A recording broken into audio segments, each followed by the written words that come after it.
Partie numéro 3. Alors, on va récapituler les 3 premières phases. La guérison,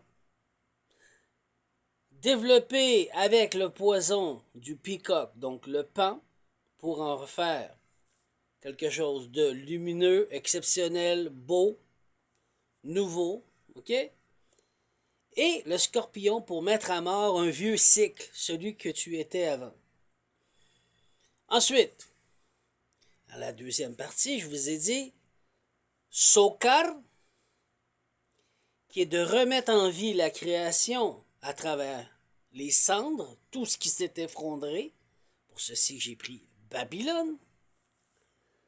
Ensuite, la caverne, la découverte de la caverne et du masque d'or, qui est le masque authentique, tel que les pharaons portaient. Ensuite, nous avons Ta, la naissance en conscience de l'enfant à l'intérieur de soi.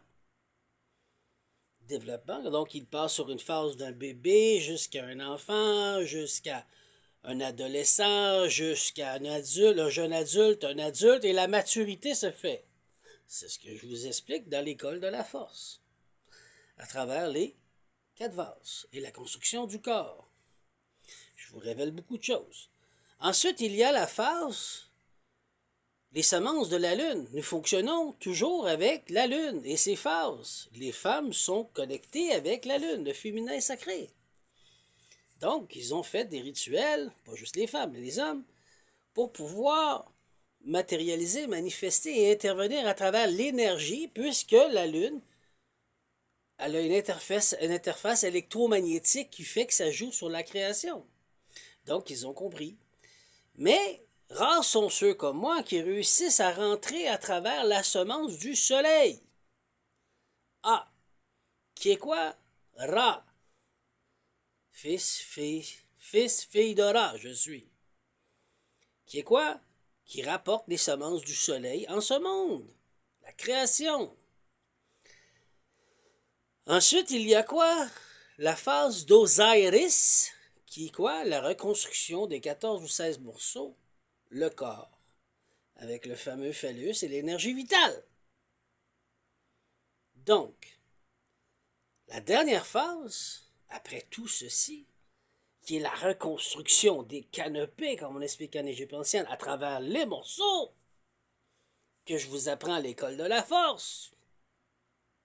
Comment décrypter, décoder, comment voir le côté spirituel, comme ce que je viens de vous expliquer, authentiquement parlant, en portant un vrai masque d'or, qui est l'authentique. J'ai pas besoin de masque.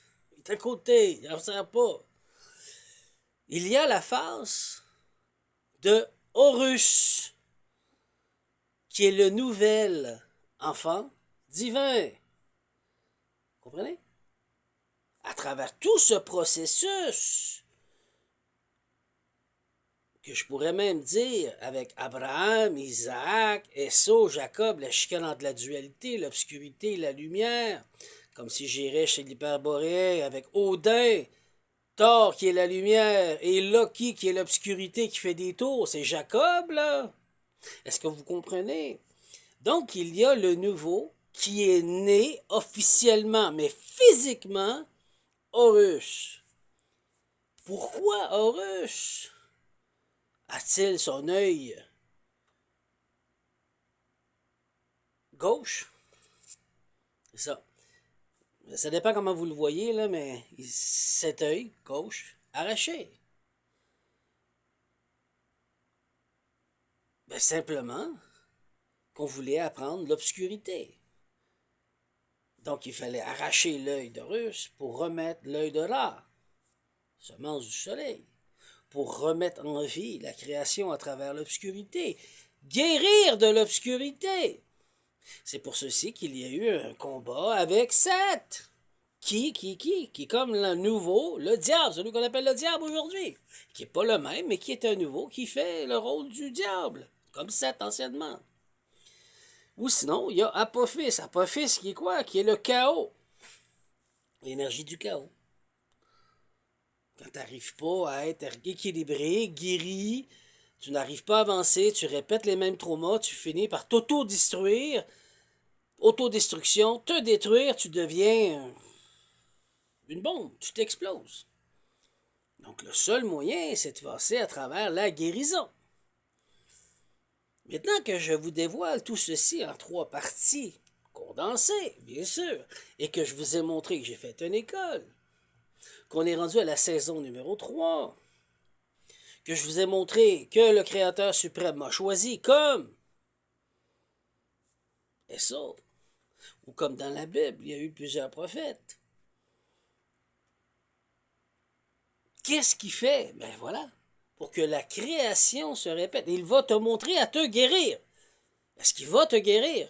Oui, dans un sens qu'il va être le professeur, mais il ne fera jamais le travail pour toi. Tu dois faire le travail. Comme moi, j'ai fait mon propre travail. C'est pas Dieu qui a dit on enlève ça, on fait ça. Il m'a juste dit ça marche pas ça, faut que tu enlèves ça.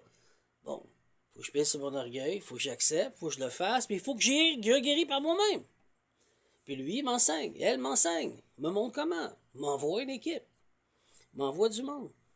Donc le travail, on se donne, on partage, nous travaillons ensemble, la création et moi, le créateur, la créatrice suprême. Nous travaillons main dans la main, unis, exactement comme Abraham. C'est pour ceci que j'ai hérité du dernier sceau, qui est la circoncision que tout le monde veut avoir, qui est une circoncision spirituelle. Donc maintenant, vous venez de voir la religion autrement. La vérité sur la création de la religion, c'est spirituel. Je vais vous traîner à travers toute la spiritualité. Babylone, Égypte. Je pourrais même parler d'Anunnaki avec Enki, Enlil et Anne. J'en ai déjà parlé. Vous voyez ce que je veux dire? Donc, je pourrais parler aussi en Inde, avec Shiva, avec ses 2 enfants, avec son épouse, sa conjointe, avec les 3 dieux.